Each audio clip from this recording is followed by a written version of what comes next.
Hello guys, we have another game. This time we have playing as the English in the color yellow. It is Divine Jr., also known as Dukusi. And his opponent playing as the Malians in the color blue.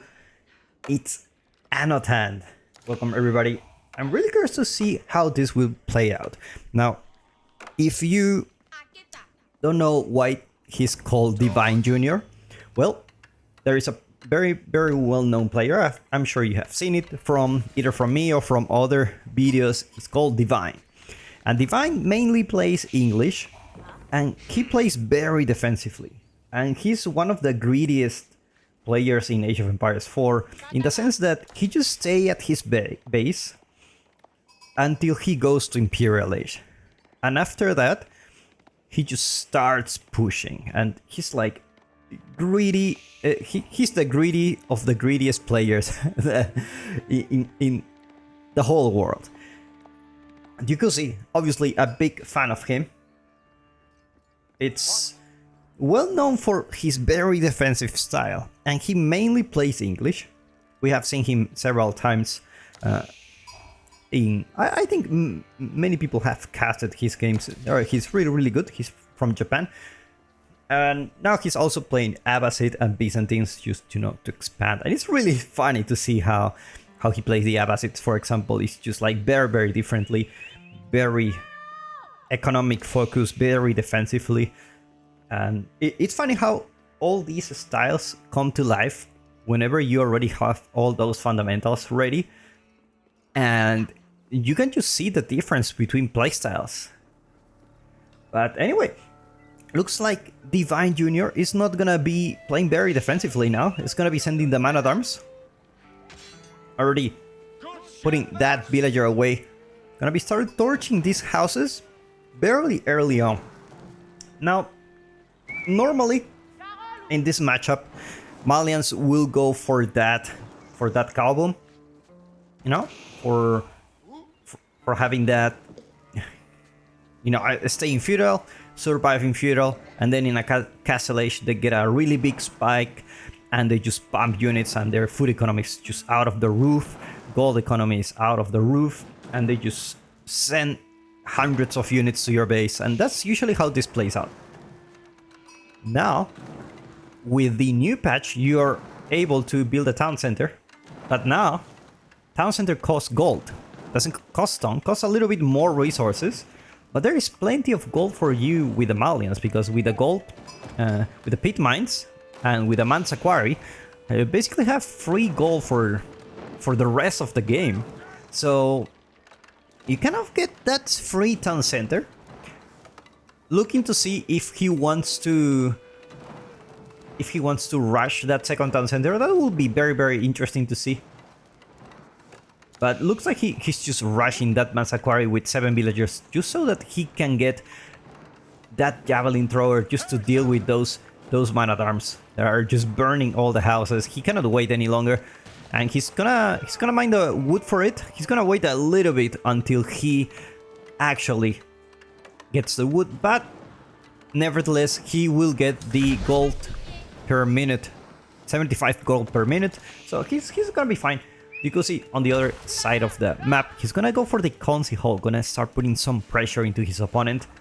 Not really a typical Dukusi play, but overall he adapts very well to different situations. He can be aggressive if he wants to, so that's really cool. It's gonna be putting more and more pressure to the Malians, because you don't really want to go into the castle age with the Malians. Like, probably if you survive the castle age, maybe it gets better for you, but in this case, archery range already coming out. Gonna be throwing off those man-at-arms, but I feel that they have done some damage. I feel like maybe if they took down the pit mine would have been a little bit better, because a couple of houses, not a big deal, to be honest. Especially Malian house only costs 25 wood, so not a big deal, and delay the gold economy for just some time. And plenty of villagers on the wood now. Probably to go for that second town center that Malians like to go to. Already sending a villager. I'm not sure where he's gonna put it. But the thing about this map is that you only have one gold vein in your base. And then you need to go out in the map and you have these big gold veins that you need to contest in the middle. So the sooner that you go to these gold veins, the better it is for you, right? So probably thinking about putting the town center here, I don't know. Looks like it's gonna be a second archery range. No, we're not gonna see a second town center yet. Expecting to see some aggression from the Malians as well. Probably just to defend. Already scout the council hall, so probably thinking about, you know, expanding those lombos to come. And javelin throwers obviously do very good against lombos because they do have range armor, 3 range armor, and they attack from very far away. So they are a really good unit, very good unit. Meanwhile, pit mine already there. For Anotand, who's gonna be contesting this pit mine for now. Usually you go for that second pit mine as soon as you age up. Like if you can put it with, you know, you don't have a super aggressive opponent at the beginning, you can use those resources to put a second pit mine. But Dukusi, living to his word, he's actually gonna go for a second town center. A little bit of a mind game here. Like you want to go for you go for that council hall, and then you will think like, oh okay, he's gonna put some lombos, and then your opponent is like, okay, I'm gonna go make some javelin throwers, right, to defend myself, and it's like, joke's on you, my friend. This is actually a second town center play. Council hall is not gonna be used. Meanwhile, man at arms gonna be trying to take down the houses here. Already sending some javelin throwers. Most likely Anotand already knows about this second town center. We don't know that yet. Let's take a look at his vision. Probably he does. Just looking at the ground, I have a feeling he doesn't. Probably he doesn't. But let's see. Walls coming up for Divine Jr. Gonna be having the time of his life, probably thinking about that castle age. Meanwhile, Anotand starting to do the cow boom. Gonna put a cattle ranch.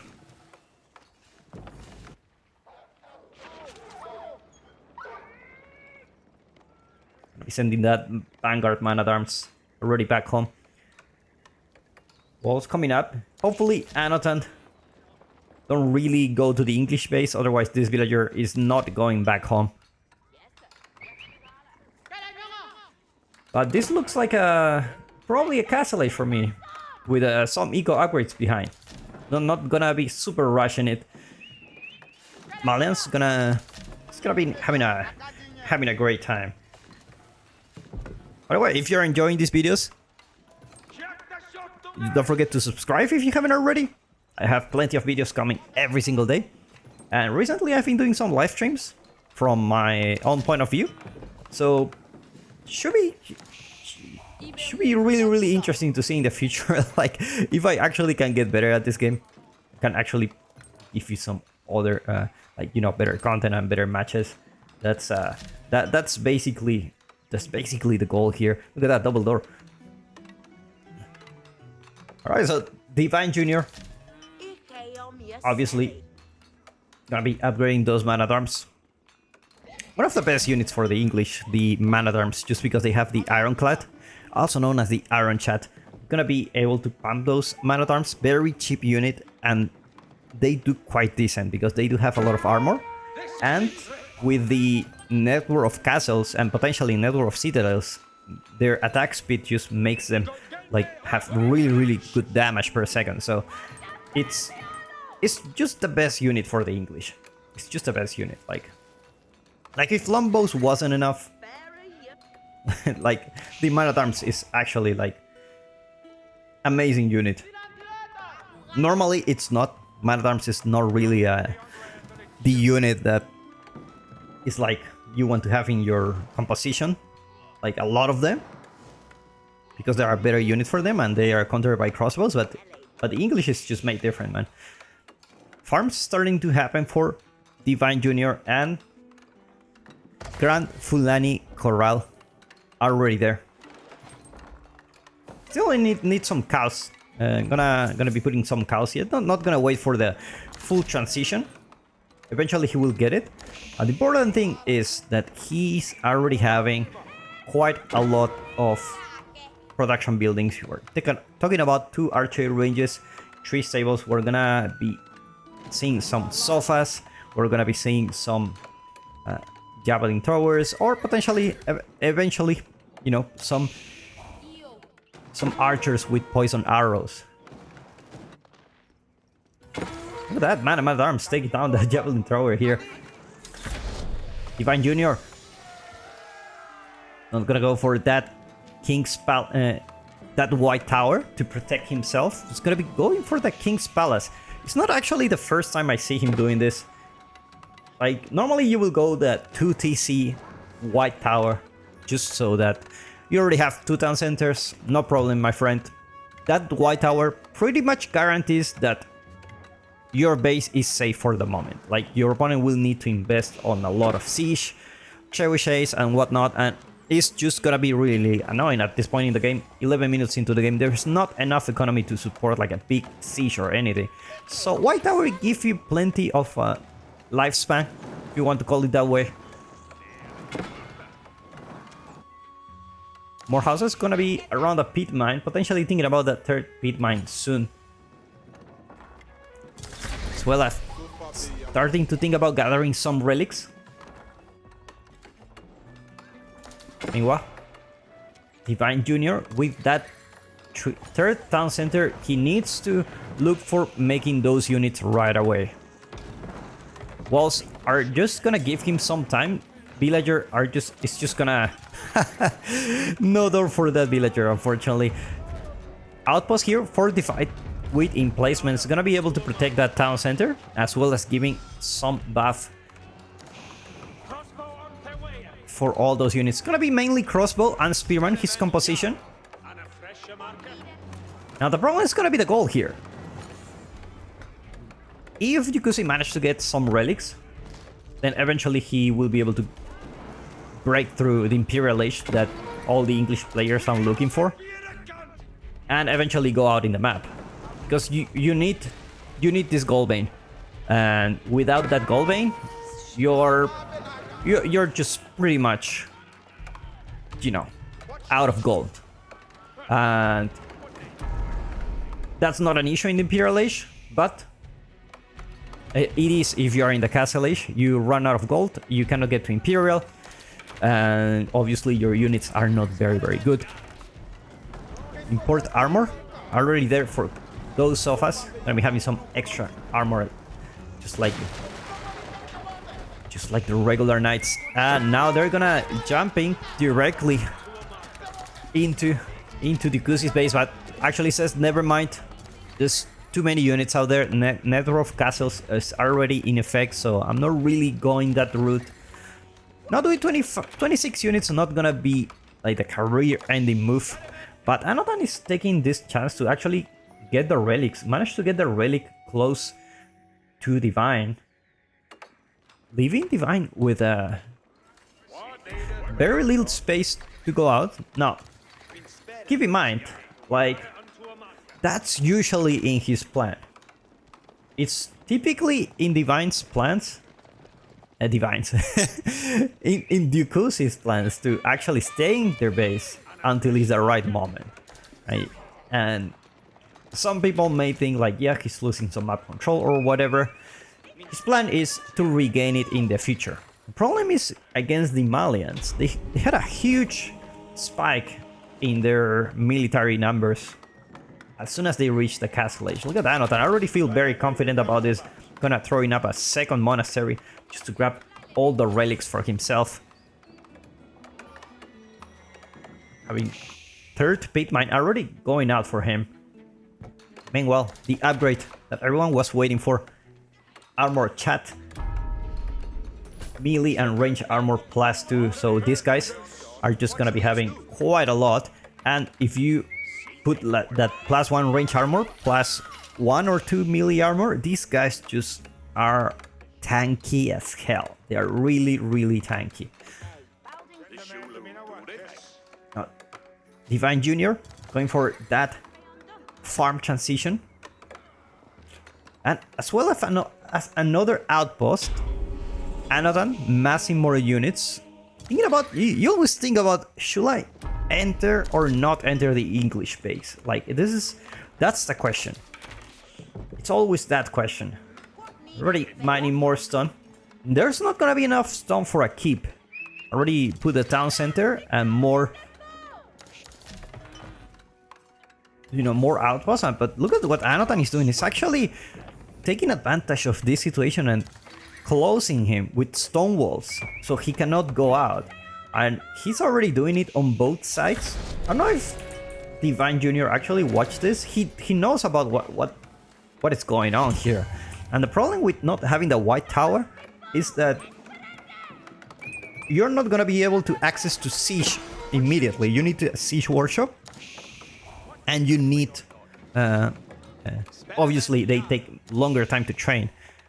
Talking about siege workshops, already Anotand with a siege workshop here in the middle of the map. Outpost starting to get built around the map just to buff those units. You never can't underestimate the number of the amount of DPS that these man-at-arms have. Like 1.79 attack speed. It's just different. Like all these units here, I know like Divine Junior has like less army numbers, but they do have the network of castles, and Divine Junior just mining the gold in the front of the base. Poison arrows almost there for Anotand, so it's gonna be able to do way more damage. Gonna get that +1 melee attack, and he's gonna solidify his position with a keep here. And with that, he's gonna be being denying two gold veins, not only one. And with more stone walls, slow but steady eating the whole map. Dukusi managed to stop him from walling on this side, but this side is already walled, so this is the only entry point for Dukusi, and he sees the keep. He sees the Mangonel. Gotta be careful with that Mangonel. Managed to do some decent damage to those spearmen, but units for Dukusi are just not there yet, and the problem is Berkshire is not even close. You need way more gold, way more food if you wanna build that Berkshire before your opponent builds this.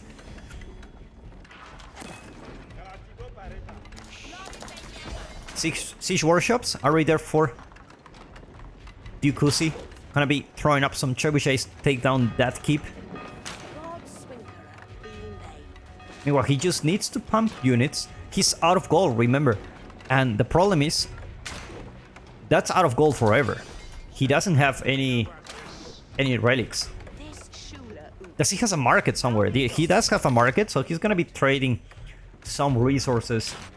Meanwhile, Anotand just keep pumping those units. I don't know if he probably thinking about that Imperial Age just to get there before the English. Like, you never know. Like, at this point, Dukusi can actually sell some wood and food just to get the gold that he needs. Especially because he does have the farm economy inside his base. How many farms he has? Let's take a look. 44 farms, not a bad number for sure. He's gonna be able to have plenty of food economy. Trebuchet already out. And at the same time, Anotand building the Fort of the Huntress. Does Dukusi know about this? He does know about it. Probably he has started sieging down the landmark.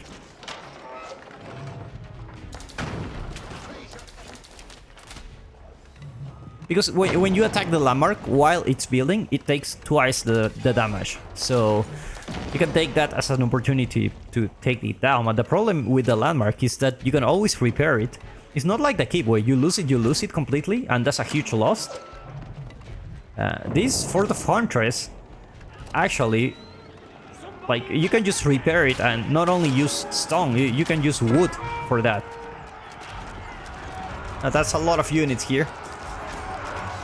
It's plenty of units, and Fort of Huntress looks like it's gonna go up.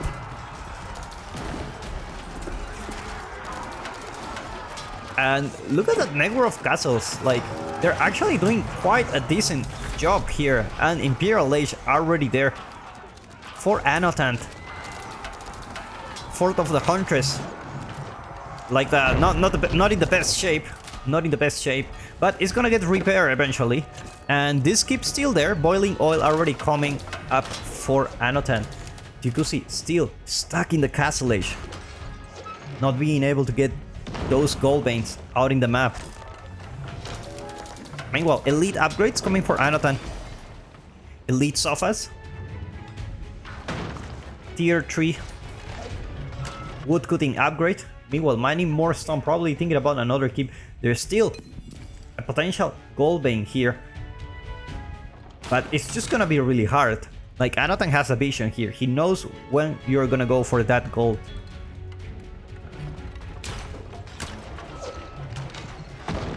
Culverins out to take down those trebuchet going down. And look at the Fort of Huntress, nothing happened here.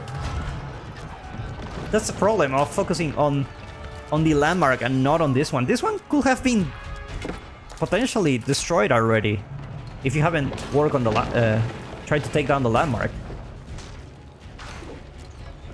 Trebuchet gonna go down, unfortunately. Only one trebuchet left. And you could see just have to deep dive here. But some Musfari gunners are already there, giving a lot of DPS. But you could see half the network of castles. It's gonna build more ramps to take down that keep. And military units for Dikusi actually looking very solid. But ramps are just going down by those culverins. They're not gonna be able to do anything. And Dikusi taps out. Well played by these two players. I enjoyed this game a lot. I put a link in the description where you can follow these players. And if you like the game, I'll see you in the next one.